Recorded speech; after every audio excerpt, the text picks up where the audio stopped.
was trying to save his life. We put him through all the treatments and everything for them to make such a horrible mistake and torture our baby. A woman is just devastated over the death of her beloved cat of 11 years. She claims that she was forced to euthanize her family member after a blood transfusion was botched at a local animal hospital. But the vet in charge is denying all wrongdoing. Local 10 animal advocate J.C. Birch investigates.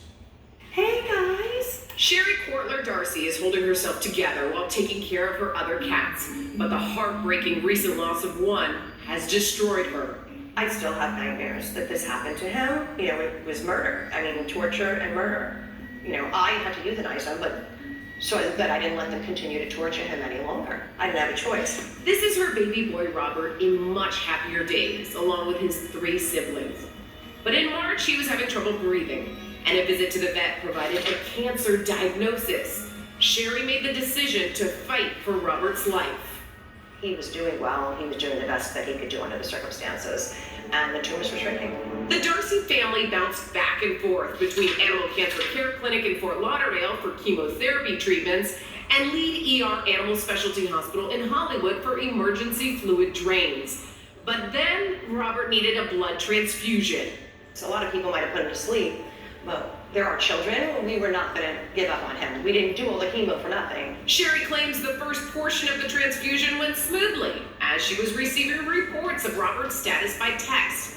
But then something went terribly wrong.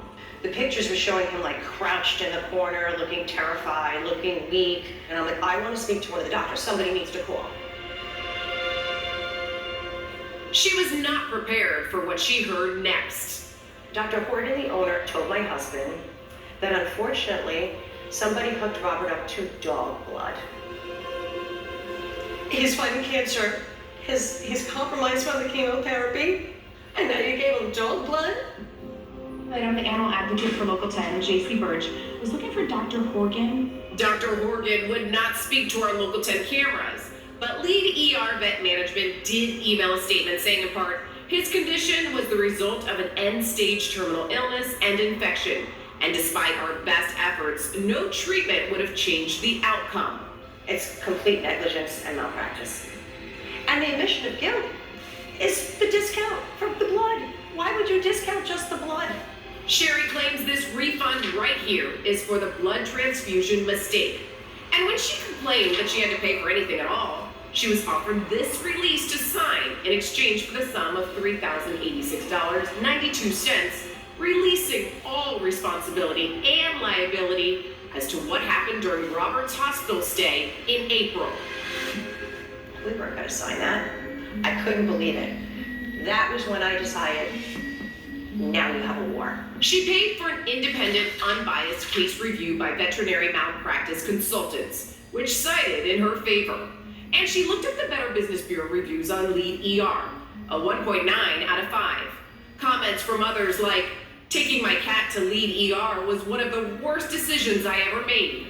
If you love your pet, do not bring them here. The doctors are not honest when they make critical mistakes and our pets die. And she also claims she received this note from a worker at LeadER. I feel we failed you and Robert in the end. He wanted to live. And if he got the cat blood the way he was supposed to, I probably have him here right now. As for LeadER, after numerous attempts at contact, there was no admission on their end that they mistakenly gave Robert a transfusion of dog blood. I'm J.C. Birch, your Local 10 animal advocate. All right, Jason.